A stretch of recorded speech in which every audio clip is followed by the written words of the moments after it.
Welcome to this week's edition of QMBT. This week it's On the Rocks. I'm here with Mike Speight, Brendan Ferreira, and Quinten Oliver early over there. We're sitting here outside. It's definitely not as nice as it's going to be in Arizona, where the Seattle Seahawks are going to be taking on the New England Patriots. Now we're going to start off with Marshawn Lynch.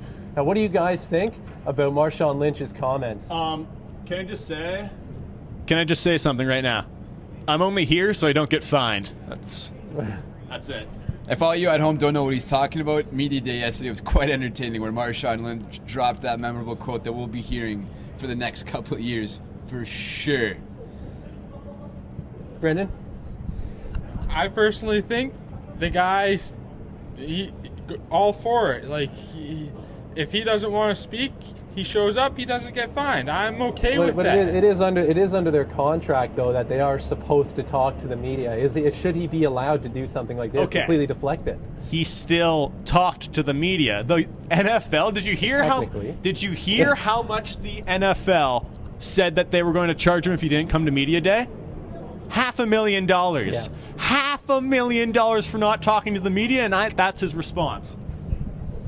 This guy is looked at as a superhero and an idol to kids across the entire planet.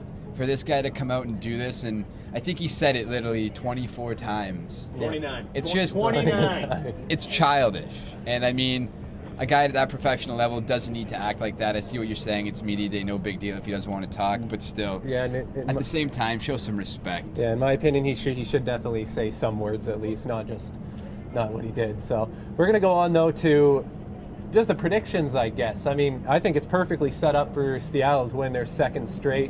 What do you guys think? The irony of all of this is that the last team to actually win 2 back-to-back Super Bowls was the New England Patriots in 2004, 2005. And you know what? Tom Brady's playing like 2004, 2005 Tom Brady. So you know what? I got them to take this all the way.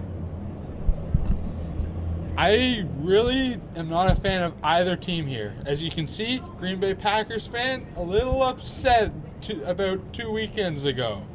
But I do have to say that I think New England will win. Tom Brady is in phenomenal form, as well as Rob Gronkowski. And I think with a healthy Tom Brady going at all pistons, as well as a healthy Rob Gronkowski, they take it.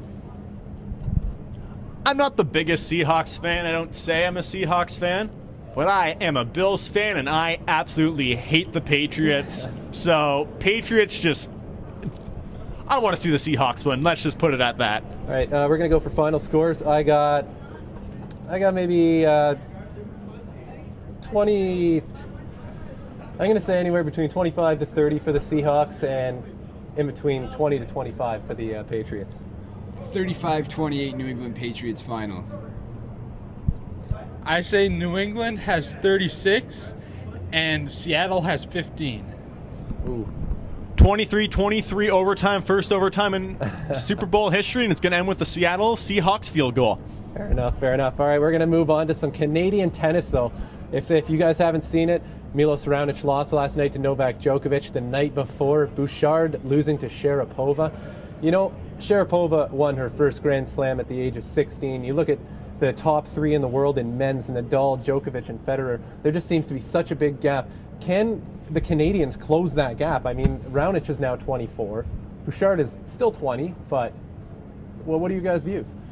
I think that gap won't be closed. I think that if there's a chance for Raonic to win, it'll be when Raonic is like 28, 29, when those big names are starting to retire. Yeah. I don't think that he's going to be a 5-time major champion. I just hope he wins one, and I'm going to say the same thing with Bouchard, because Bouchard's streaky. I personally am a big fan of both, and I think that with enough work and enough time spent training, that both of them can make it to that next level and start winning against these top-tier players right now. Let me just put this into perspective for you guys. In the last 4 years in men's, the only person outside of Andy Murray, Federer, Nadal, and Djokovic to win a Grand Slam title is Wawrinka. And I watched him last night destroy Nishikori in 3 straight sets. And as far as the Canadians go, Raonic, it's going to be tough. I mean, he's born in an era where you have arguably the best tennis talent we've ever seen. For him, it's going to be tough to crack that top 4, top 3. I'm not going to take that away from him because I believe he has if not one of the top 3 serves on the entire tour.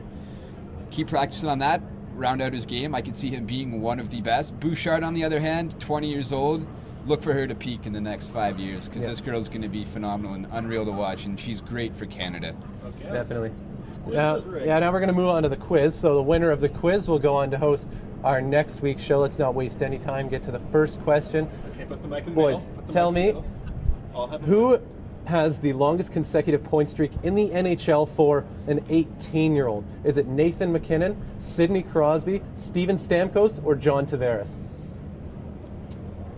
Ooh, I'm gonna go on the limb, because this is a total guess, boys. I'm gonna go John Tavares. I'm personally thinking that it's gonna be Sidney Crosby. So I'm gonna say Nathan MacKinnon. Quinten gets the first question. All right, now it kind of ties into my second question here. Second question is, who has the longest consecutive point streak in the NHL as a rookie? As a rookie. Is it Jerome McGinley, Paul Stastny, Paul Correa? And those are my 3, actually. I'm just going to cut it to 3 this time. I'm going to go with my boy, hometown hero, Paul Correa, because what is there not to love about the guy? And since I don't know the answer, it's just a flat-out guess. I'm going to go with Jerome McGinley, just because I know he was phenomenal when he was younger, so... Well, because I want to be different, I'm going to say Paul Stastny. Well, Quinten got the second one, too. Oh, my God. Oh, my God. All right. Now we're going to move to some NBA in this one. So who has the most consecutive points for a single player in a game in the NBA? Is it Carmelo Anthony, Vince Carter, Wilt Chamberlain, or Michael Jordan? Can you say the question again? The most consecutive points for a player in a game. Okay. Like back to back to back. Okay. Being a Chicago homeboy, I'm going to have to go with my man, Michael Jordan. I don't know about you guys, but that's just a... I'm going to guess Wilt Chamberlain here, so... I'm going to stick with Brendan. I'm going to say Wilt the Stilt as well. All right, we got to guess again, boys. Keep going. Vince Carter? Is it Vince Carter? Tell me it's Vince Carter. Is it Vince Carter? Just because I don't like Quinten, I'm going to have to go with Carmelo Anthony There on we this go. one. There we go. Mike's got the first one. Got his first point. Come on, is this close wrapping up? I want to win already. Now, the last question here, we got the Pan Am Games coming to Toronto in 2015, or this year, actually, I guess you can say. So behind the United States, who on the all-time medal list is second? Is it Cuba, Canada, Brazil, or Argentina? I'm going to go on the limb and say Cuba, Tyler. Oh, man, we got a tie. We have That's not fair. That is not fair. He had the mic in his hand, and I was going to say You it. guys got to belt it out, even though. Okay, but we're ending this with a rock, paper, scissors match. Yeah, we gotta do Come a on, rock, paper, right scissors here. here. 1 for 1. Ain't no best 2 out of 3 stuff All right, here. let's go, boys. We got to wrap it up. Rock, paper, scissors. Oh, Mike, he's got it. Mike's hosting. Mike All right, is so we got Mike hosting. Speight hosting our show next week. Thanks for joining us, guys.